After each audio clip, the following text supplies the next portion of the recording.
franchising your business, selling franchises. We're talking about franchise development mistakes. The mistake we're going to talk about today is not getting your financial positioning right. Your item 19 and how you position your franchise offering from a financial perspective. Conversations happen often. Recently received a call from a new franchisor, franchised maybe 3 or 4 months ago. And he called us. He said, Charles, I feel like something's wrong. And before I keep going on my franchise journey, I want to speak with you. Can you look at my FDD? Naturally, we didn't represent him. And can we talk about the steps I need to take to succeed over the next couple of years? So we looked at the FDD and what are some of the issues that we've seen, or in this case, for this video, big franchise development mistake that was obvious, which was they didn't get the financial positioning right. And when I talk about financial positioning, I'm talking about what category or space does your franchise offering fall into? Are you a lifestyle franchise, a supplemental income franchise, income replacement, or legacy building? And in this case, this business was a restaurant. So we're talking about higher startup costs. Individuals are going to look for income replacement and legacy building opportunities. And they're going to look for ROI. And in this case, what was the big mistake? Well, the big mistake was that they completely ignored their obligations under item 19. Now, this franchisor had an item 19 financial performance representation. I'm going to go through the FDD, naturally not on this video or on the screen, but as we're speaking, I'm going to tell you what I see and the big mistake that this new franchisor ran into. And it's unfortunate. When we spoke to, he worked with a franchise development company. When I asked who his lawyer was, he said, I don't know who my lawyer is. They claim to have their lawyers review and prepare the FDD internally. Not only was this prepared poorly from a legal standpoint, but these developers that claim to know how to sell franchises, well, it's a shame what they did here. And I'm going to explain why. So again, this is a retail-based franchise. So if you watch our video about unit economics of a franchise investment, there we talk about how critical it is to position your brand. Like I said earlier, the more expensive the estimated investment, the more we need to show ROI potential. In our chart that we developed, you have lifestyle all the way to legacy building businesses. And what's the ROI? So in this case, we're dealing with a restaurant. I'm scrolling through the FDD right now, which is very generic, but here we're focused on this development mistake, which is financial positioning. Item 7, sort of what you would expect to see for a restaurant or retail-based business. And they're giving, I'm not going to give the exact numbers, but I'll give you the approximate. They're saying the total estimated investment ranges from $250,000 to $650,000. Right out of the gate, I mean, that's a very big discrepancy. And there's a reason, many reasons why it may exist, but they're not justified here. But for this video, we're talking about an investment. Let's assume hypothetically, we're asking a franchisee candidate to invest over $500,000 in opening up a location. This case too, keep in mind, they're saying, hey, reserve capital, you need about $50,000. All right. 50,000 reserve capital, which is included. We have an estimated investment. Let's assume we're around 550,000. So now the question to this new franchisor that he knew, he brought up, and I asked him is, why would someone buy your franchise? Well, let's assume you have great products. You have an attractive brand. Maybe there's unique elements about your service, food delivery. Well, what happens when we go to item 19? Well, from a best practices standpoint for a restaurant, when we go to item 19, what would we want to see? We want to see an item 19 financial performance representation that says we have a certain number of corporate locations, and here's the performance of each location. Here's our gross sales. Here's our labor cost. Here's our food cost. Here's our gross profit. And then maybe we want to dive a little deeper and show disclosed expenses like rent and lease obligations, or maybe even a cash flow calculation that's adjusted to reflect what a franchisee would experience.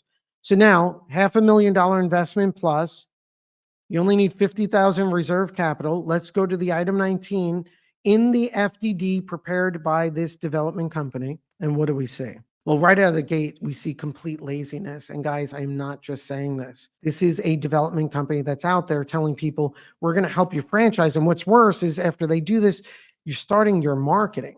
So this item 19, it's boilerplate, and all it has in it is a copy and paste of a profit and loss statement. Actually, it's titled income statement prepared by an accountant, meaning someone asked the accountant, can you give a P&L for my corporate location, for my restaurant? The item 19 actually has, it's just copied in. So the accountant P&L still has the accountant logo on it. It says income statement, financial statements, and it's not extrapolated or prepared for a franchise disclosure. So what do we see here? They're disclosing gross sales, okay, tips. So they're taking gross sales plus tips and some other items like gift card sales, adding them together for what they call net sales. Then they're subtracting what they're calling cost of goods sold. And what are the categories in cost of goods sold? They don't really say. They have inventory numbers and a total cost of goods sold, and they come up with a gross profit number. Now, again, restaurant, gross sales, maybe gross sales by category if we're breaking up different types like catering versus the traditional retail, and maybe even also for third-party delivery services. So there's opportunities there. Best practices, we would deduct food costs. Everyone wants to know that food cost ratio. Or if you sold products and services, what is the product cost? And labor cost. We don't know any of that there. So here we know some gross sales. We know cost of goods sold, but we don't really know what's food cost or not. And then they list a ton of expenses.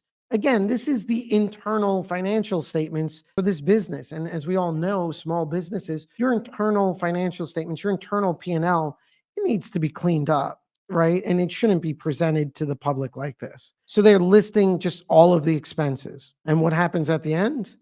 They disclose net income. And do you know what the net income is? Now, this is a business, it's over $500,000. And they're saying all you need is reserve capital around $50,000. They're saying the net income of this business for a year, I won't give the exact number, but I will tell you it's less than $12,000. So in this case, and this smart new franchisor who I think can succeed, and we talked about the right growth strategy and just a super bright person, how are you going to present your franchise opportunity where you're presenting your performance as a profit of less than $12,000, which means if you add in royalty obligations that a franchisee would be required to pay you as a franchisor, they'd be at a loss. So this development company, and actually the way it's set up, it's disclosed inappropriately. So what they're really disclosing is, and this is, it turns out it's not right. The performance is much better than what's being presented. The item 19 is showing a franchisee that you're going to lose money if you open up. And certainly at the loss ratio, you're going to need more than $50,000. I don't know how anyone at any level could justify doing this to a person who's a new franchisor and is relying on guidance. And now keep in mind, we're talking about financial positioning. We need to be telling an economic story in our FDD. If we're a lower startup cost business or a part-time income business, or a supplemental income business, then let's tell that story. Let's tell that story in your item 19. And how does that correlate to the lower estimated initial investment? And sometimes even at businesses that are maybe lifestyle driven, you may not even need an item 19, although I would never recommend that. In this case, as we get to the higher end of the spectrum on investment level, this is $500,000 plus. It's taking out a lease. This is personal guarantees on leases probably. So what's the ROI potential? Well, that's big. In this case, if this is the true performance and you can't make money with the business, then you have a bigger issue, which is you shouldn't have franchised. I have a feeling in this case that's not, but no one took the time to go through the data. What extrapolates this problem even worse?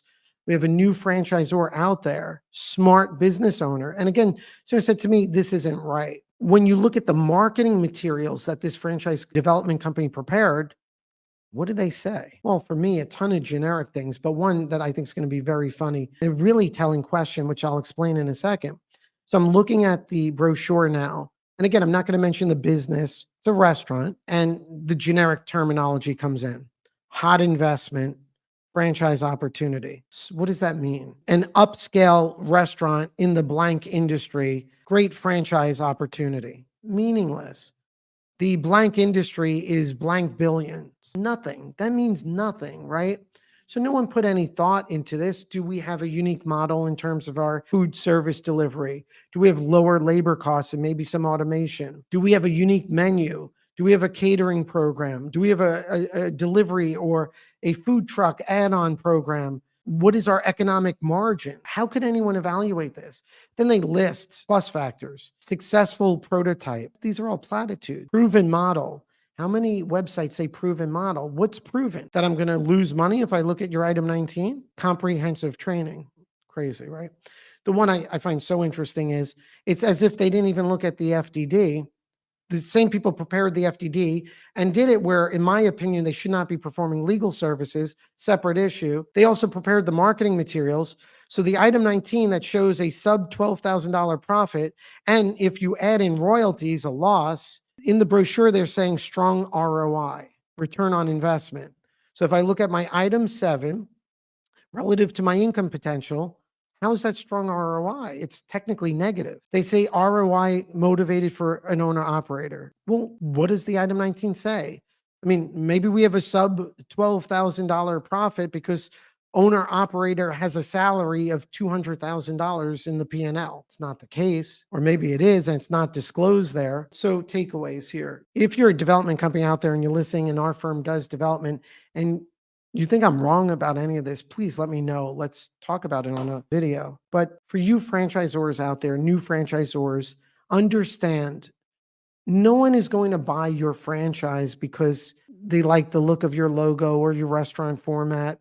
All these things are a factor, including your management team, your values, industry, future economic outlook. But at the most basic level, you need to have the unit economics down. And your FDD, your item 19, your item 7, your marketing materials at a foundational level needs to be telling the financial story of your franchise offering.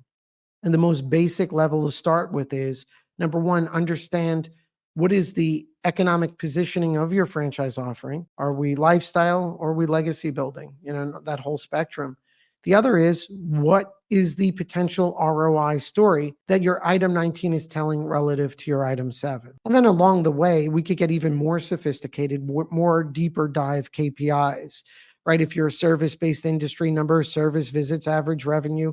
If you're a restaurant, average revenue per customer transaction, food costs, labor costs, management. So for example, if you're a restaurant and you're not there operating day to day, but you have managers, well, then maybe let's break up your labor costs between non-managerial employees or production employees and managerial employees. Why does that help? Well, then when you're speaking with a franchisee candidate, you could show them, hey, I don't manage the location. This is what I pay my managers.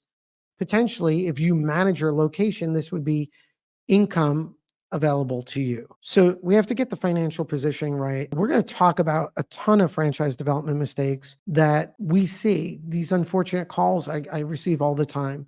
Many times we could help brands and sometimes we can't. This one is financial positioning. So we talk a lot about your brand story. In this case, know your economic story.